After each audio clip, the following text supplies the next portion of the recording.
Jadi sebenarnya apa sih yang dimaksud dengan dana aspirasi itu?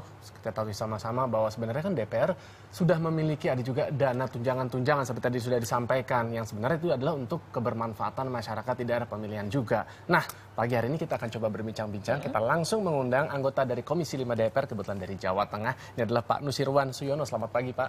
Selamat pagi. Ini udah kesekian kali datang Indonesia Morning Show. Dan juga supaya lebih menarik bincang-bincang kita pagi hari ini, kalau Anda kemarin juga mengikuti mungkin ada di beberapa media massa sudah ada tanggapan dari Fitra. Ini sekjennya langsung kita hadirkan Mbak Yeni Sucipto. Selamat pagi Mbak Yeni. Selamat pagi. Mungkin kita akan mulai dari Pak Nusirwan terlebih dahulu gitu. Tadi saya ingin tahu latar belakang mengenai dana aspirasi ini dan juga tadi Pak Nusirwan sempat mengatakan ingin meluruskan persepsi publik mengenai dana aspirasi ini. Apa yang ingin diluruskan? Yang pertama bahwa sebelum anggota parlemen, anggota Dewan Perwakilan Rakyat ini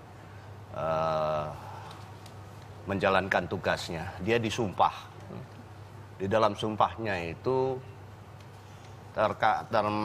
eksplisit disebutkan untuk menyalurkan aspirasi daerah pemilihan. Itu dalam sumpahnya itu ada. Dan itu juga tercantum di dalam Undang-Undang MD3. MD3 itu undang-undang yang mengatur mengenai lembaga-lembaga konstitusi, DPR, MPR, DPD. Itu ada di dalam Undang-Undang MD3 pasal 78 kalau nggak salah, pasal 110 begitu. Nah, berkaitan dengan aspirasi daerah. Nah, yang harus kita pahami bahwa sebetulnya saya agak terganggu dengan ada kata-kata dana. Sebenarnya yang apa? Seharusnya di situ adalah yang sekarang oleh teman-teman yang duduk di dalam tim penyusunan draft peraturan DPR. Jadi ini masih dalam tahapan draft penyusunan. Nanti bentuknya adalah peraturan DPR. Karena sesuatu hal yang dikeluarkan oleh DPR tentunya harus ada dasar hukumnya. Dan nanti wujudnya adalah dalam bentuk peraturan DPR. Dan peraturan tersebut sekarang sedang masuk dalam tahapan draft dan ini hari-hari ini sedang disusun gitu. Itu bukan dana, tapi usulan program pembangunan daerah. Tidak sama ya, kita bahas dana dengan program itu tidak sama. Sebuah hal yang wajar saja, anggota parlemen, anggota DPR, dia menyalurkan aspirasi untuk daerah pemilihannya. Kalau gitu angka 20 miliar yang diberitakan ini dari mana kok bisa dipukul rata seperti itu? Saya ini dulu, topik ini dulu. Soal berkaitan dengan aspirasi anggota Dewan. Karena kita sudah terlalu sering, kita pada waktu yang lalu pun juga ada istilahnya untuk yang mirip-mirip begitu gitu ya. Apa itu? Yang dahulu ada untuk bantuan daerah dan sebagainya yang sempat menjadi masalah. Nah, seharusnya yang perlu kita ketahui urut-urutannya dahulu. Bahwa konstitusi kita, undang-undang kita menyebutkan setelah pemerintahan, baik pemerintahan dari beberapa waktu yang lalu hingga hari ini, itu kan bekerja berdasarkan konsep yang ada di dalam kampanye calon presiden ya. Kemudian selanjutnya ada RKP, Rencana Kerja Pemerintah. Dan itu dituangkan di dalam undang-undang setiap tahun. Setelah RKP itu ada rencana strategi kementerian sektor di pendidikan, kesehatan dan sebagainya.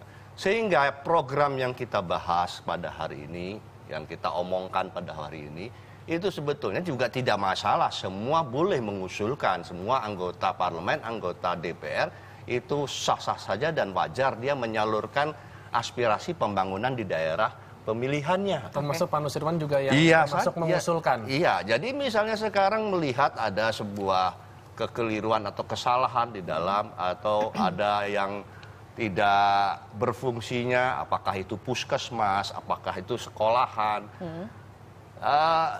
Menjadi aneh kalau dia diam saja. untuk memperbaiki hal tersebut, disampaikan. Nah, maka di sini judulnya bukan dananya dahulu, tapi programnya. Programnya. Ya, di sana ada kekurangan berkaitan dengan pembangunan puskesmas, berkaitan dengan pembangunan sekolah, disampaikan melalui sektornya masing-masing. Oke, itu penjelasan dari Pak Nusirwan. Tapi saya minta tanggapan dari Mbak Yeni terlebih dahulu gitu, karena Fitra juga menolak dengan tegas gitu dana aspirasi ini.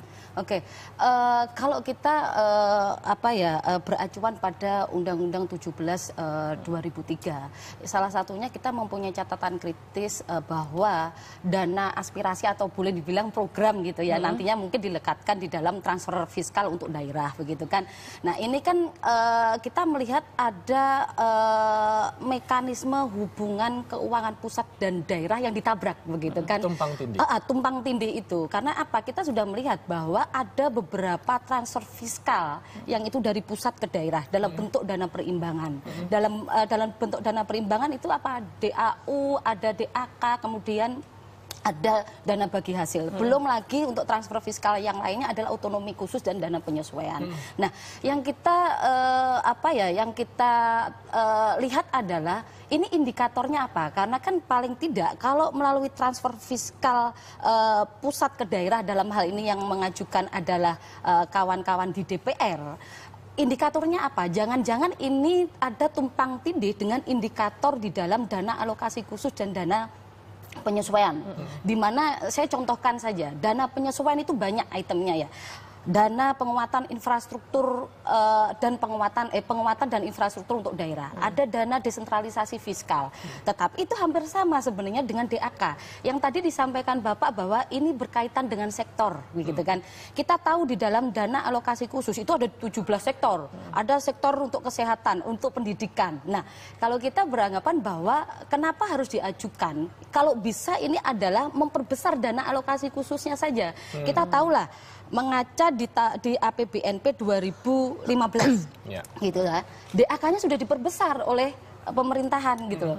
Ya kan menambah 20 triliun kemarin. Nah, dengan adanya program baru yang dinamakan adalah dana aspirasi, yaitu kekhawatiran kita itu bisa saja menjadi ruang-ruang untuk pemanfaatan baik itu di tingkatan daerah dengan kawan-kawan di elit politik di tingkatan pusat. Bisa saja seperti itu karena indikatornya tidak jelas. Yang kedua adalah catatan kritis kita adalah kita sudah tahu di dalam Undang-Undang MD3 di pasal 80J itu tahu bahwa ada yang fungsi yang melekat di situ adalah fungsi-fungsi terutama untuk yang fungsi anggaran, fungsi kontrol, fungsi legislasinya, ya itu adalah disupport dengan adanya reses 5 kali. Penyerapan aspirasi itu sudah masuk di dalam pasal 80J. Makanya ada 2,2 miliar yang diberikan oleh anggota DPR dalam rangka penyerapan aspirasi. Itu setiap tahunnya ya? Setiap tahun. Setiap tahun 2,2. Per bulannya, kita lihat per bulannya bisa sekitar 40 juta. 40 juta itu adalah untuk tunjangan komunikasi. Aspirasinya ada. Ada 8,5 ya? Iya, betul. Di situ. Nah, aspirasi yang seperti apa yang dimaksudkan oleh Banggar begitu loh. Kalaupun memang aspirasinya adalah pada waktu turun lapangan kemudian ditemukan beberapa hal mengenai persoalan-persoalan budgeting atau persoalan-persoalan mengenai legislatif, sebenarnya bisa masuk di dalam proses-proses di perencanaan penganggaran. Umpamanya tadi di sektor kesehatan ada problematika. Ya kita usahakan di dalam DAK-nya itu kita memasukkan alokasi yang kemudian kan di dalam umpama di kesehatan itu ada 4 item, ada pelayanan, ada kemudian untuk farmasi, kemudian ada untuk obat, pengadaan obat kan begitu. Itu ada beberapa macam. Belum yang dana penyesuaiannya yang setiap tahun juga berubah-berubah begitu loh itemnya, dan itu besar begitu loh. Nah, itu kan kita tidak menginginkan tahun-tahun kemarin dan seperti dana penyesuaian. Kekhawatiran kita bahwa dana aspirasi dimanfaatkan begitu kan oleh elit-elit bisa saja di tingkatan daerah kemudian melakukan transaksional dengan kawan-kawan elit politik di tingkatan eksekutif maupun legislatif di tingkatan nasional bisa saja. WAUD contohnya. Itu kan bisa melakukan transaksi di dana penyesuaian karena indikatornya juga tidak jelas begitu. Tapi coba kita konfirmasi ke Pak Nur, apakah memang benar kalau anggota DPR itu sudah mendapatkan dana yang cukup lumayan ya, sekitar 2 miliaran per tahun itu untuk digunakan pada saat reses? Jadi begini, sepertinya DPR LSM ini tadi sudah menyampaikan begitu rigid. Bedakan antara anggaran untuk turun melihat kondisi daerah dengan programnya. Seperti tadi yang disebutkan angka-angka sederet-deret itu, meskipun saya juga kadang-kadang juga kagak ngerti juga gitu. Saya malah lebih jelas yang disampaikan oleh beliau. Oh ternyata aku ada ya begituan, saya juga baru tahu gitu. Nah, terbanggar loh Pak. Aduh Pak Nur Bapak. kan udah 3 periode di DPR. Banggar, Bapak. Artinya begini, maksud saya begini. Itu adalah sebuah proses untuk melakukan pengamatan ke daerah, mengumpulkan orang-orang, mengumpulkan tokoh-tokoh masyarakat dan sebagainya untuk mengetahui ada apa di situ, kan begitu. Setelah tahu ada apa, memangnya terus cukup didiamkan saja. Hal-hal yang kita lihat itu kan nantinya tentunya harus diwujudkan di dalam bentuk usulan, adanya hal-hal yang kita melihat ada ketidakcocokan, ada ketidakbenaran. Usulan itulah yang disebut dengan usulan program tadi. Nah, yang berkaitan bahwa sudah ada Boleh kalau mau. sudah ada apa namanya posting-posting untuk dana alih khusus di masing-masing sektor, benar. Ya itu nanti dimasukkan di situ, tidak perlu harus membuat posting sendiri atau membuat mengupayakan adanya penambahan pembiayaan baru. Jadi apa namanya tergantung melihatnya ya. Kalau kita memang jalan berpikir kita memang ujungnya ini cari-cari duit, lain perkara. Tergantung niatnya. Oke, Mbak Yeni tadi Yang langsung menjadi ngomong. pertanyaan bahwa 15 sampai 20 M per orang, apakah itu dilekatkan di dalam program yang tadi disampaikan, bisa saja dilekatkan di dana alokasi khusus kan begitu. Ini kan sudah ada mekanismenya. Kenapa harus meminta 15 sampai 20 per orang begitu? Iya kan? Kalau kita ini aja lah, kita lihat hitungan. Umpamanya DKI Jakarta dengan 18,8% angka kemiskinan, 7 orang. Dia bisa dapat 15 kali 7. Maluku yang 38% angka kemiskinan hanya 4 orang. Nah, ini kan berbeda. Iya kan? Bagaimana melekatkan dengan program dengan program. Nah, kita berbicara begini, ada 1.800 triliun, ya kan? 1.800 triliun, 70%-nya itu sudah di pusat. Dimasukkan ke kementerian lembaga, dimasukkan di dalam subsidi, kemudian dimasukkan di dalam bantuan sosial. Nah, itu sebenarnya penyerapan aspirasi yang dilakukan oleh kawan-kawan DPR yang sudah difasilitasi 2,2 M dengan temuan-temuan, ini mencoba untuk memperjuangkan di dalam item-item program yang sudah melekat begitu loh. Sudah ada strukturnya, subsidinya seperti apa, di kementerian lembaga yang berkaitan dengan sektor seperti apa. Tadi saya agak sedikit tergelitik juga pada saat ada di awal menyatakan bahwa ada dana ini berkaitan dengan desa. Sama halnya ini apa? Sama halnya dengan dana desa yang kemarin, ya kan, on top 10% dari APBN. Apa bedanya dengan itu? Ya kan? Ini kan sebenarnya kan tumpang tindih, Bapak. Penjelasan mengenai mekanisme yang harus dipertanggungjawabkan mungkin. Jadi begini, belum sampai dini hari ini belum ada yang ngomongin soal besaran tuh. Jadi jangan kecepetan. Ini baru menyusun aturan, kemudian mekanismenya seperti itu. Jadi ada per orang segini, saya juga jadi bingung sendiri. Ini benda-benda ini munculnya dari langit kemana. Bagaimanapun yang namanya negara, namanya pemerintahan ada susunan, ada aturannya dong. Kita nggak perlu ngajarin bahwa ini sudah ke daerah, bahwa ini sudah dan sebagainya. Kita ada BPK. Kita ada BPK, Badan Pemeriksaan Keuangan, di internal juga, di internal pemerintah ada Bappenas, Badan Perencanaan Pembangunan Nasional. Nggak mungkinlah sesuatu hal itu yang kacau balau itu didiamkan begitu saja. Berarti penjelasan mekanismenya seperti apa, Pak? Kalau boleh dijelaskan.